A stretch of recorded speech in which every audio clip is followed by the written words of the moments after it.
आज मी बनवणार आहे कैरीचे तिखट लोणचे। त्यासाठी मी इथे अर्धा किलो कैऱ्या घेतलेल्या आहेत। लोणच्यासाठी खास बाजारातून विकत आणायचे आहेत आणि अशी कडक खोबऱ्यासारखी कैरी आपल्याला लोणच्यासाठी पाहिजे। आता ह्या कैऱ्या मी 1 तासभर झालं पाण्यामध्ये भिजवून ठेवलेल्या होत्या। आता ह्या स्वच्छ धुवून घ्यायच्या आणि आपण एका कपड्याने पुसून घेऊया।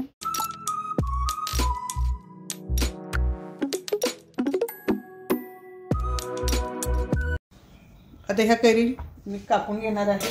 तुम्ही बाजारातून सुद्धा कापून आणू शकता। अशा प्रकारे समोरचा भाग देठाजवळचा काढून टाकायचे, तोडून घ्यायचे आहेत। वा, ही कोय जी आहे ती काढून टाकायची आहे। थोडी बारीक मोठ्या कापू शकता तुम्ही। आता इथे आपण आपल्याला पाहिजे तशा आकाराच्या फोडी करून घ्यायची।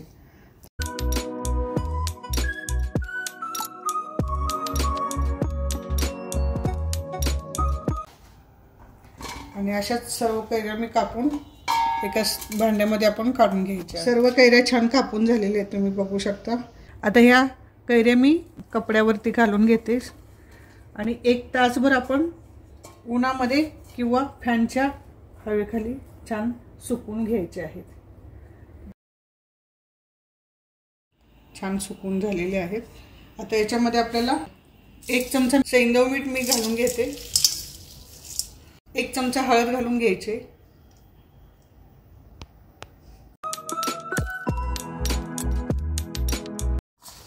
अशा प्रकारे मीठ हळद मी छान चोळून घेतलेली आहे, तुम्ही बघू शकता। आणि आता ह्या पोळी आपण अशाच 2 तास झाकण लावून ठेवायचे आहे। आता हे 2 तास मुरेपर्यंत आपण लोणच्यासाठी लागणारा मसाला आपण तयार करून घेऊया। गॅसवरती मी पॅन ठेवलेला आहे। पॅन छान गरम झालेला आहे। कैरीचं तिखट लोणचं बनवायचं आहे, तर त्यासाठी मी इथे काश्मीरी लाल मिरच्या आणलेल्या आहेत। आणि याने काय होतं, आपल्या लोणच्याला छान कलर पण येतो आणि चवीला अप्रतिम लागतं। कुरकुरीत भाजून घ्यायचे। 1 चमचा धणे, 1 चमचा ओवा, 2 चमचे जिरे, 1.5 चमचा बडीशेप, 2 चमचे मेथी दाणे। हे सर्व मसाले छान गरम करून घ्यायचे आहेत। खूप करपवायचे नाहीये, आपल्याला जस्ट गरम करायचे आहेत। लोणच्याचा हा मसाला जो आहे तो छान गरम झालेला आहे। आता सर्वात शेवटी मी इथे 2 चमचे हिंग घेतलेला आहे। ते 2 चमचे हिंग इथे घालून घेते आणि ते हिंग घातल्यानंतर थोडंसं आपण गॅस बंद करून फक्त गरम करून घ्यायचा आहे।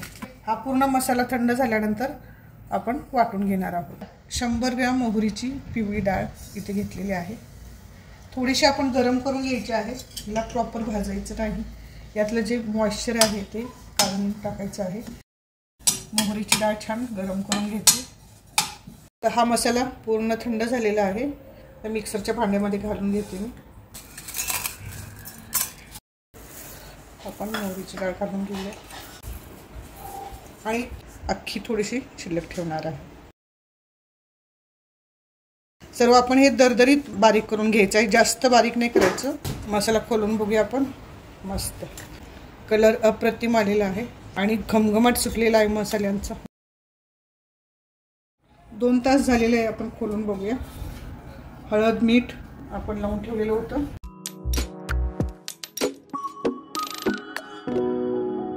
आणि अर्धा किलो कैऱ्यासाठी 1 वाटी इथे मीठ घालून घेते आणि अख्खी मोहरीची डाळ मी थोडीशी 1 छोटा चमचा घालून घेते।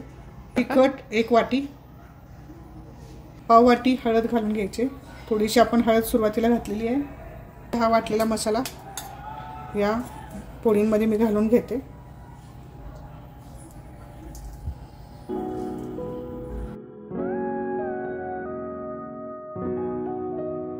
हे 1 वाटी तेल आहे, मोहरीचं तेल आहे, हे पूर्ण इथे मी घालून घेते। हे पूर्ण छान मिक्स करून घ्यायचं आहे। वा, हे तिखट लोणचं आहे। तुम्हाला आवडल्यास थोडीशी ह्याच्यामध्ये साखर घालू शकता।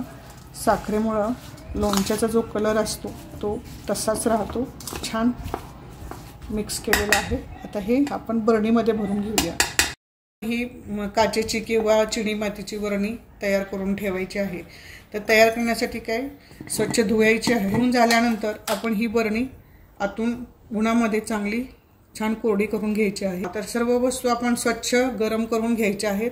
नाही तर मग आपलं लोणचं जे आहे ते जास्त दिवस टिकणार नाही आणि लवकर खराब होऊ शकतं किंवा लोणच्याला बुरशीसुद्धा लागू शकते. तर अशा प्रकारे लोणचं करण्याच्या अगोदर बरणी तयार करून घेणं गरजेचं आहे.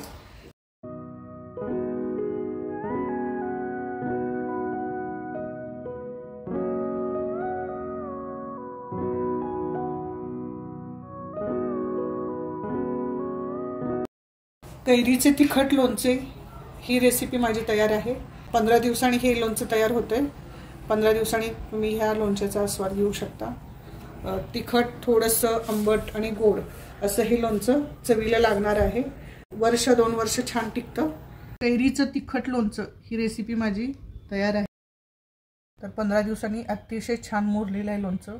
वरती तेलाचं तवंग आलेलं आहे, तुम्ही बघू शकता. आपण मिक्स केल्यानंतर तेल खाली गेलेलं होतं, पण आता तेलाचं वरती तवंग पण आलेलं आहे. कैरीच्या फोडीसुद्धा छान मुरलेल्या आहेत. अप्रतिम झालेल्या आहेत चवीलासुद्धा. तुम्ही घरी नक्की ट्राय करा. आणि तुम्हाला जर ही रेसिपी आवडली तर माझ्या व्हिडिओला लाईक करा, शेअर करा.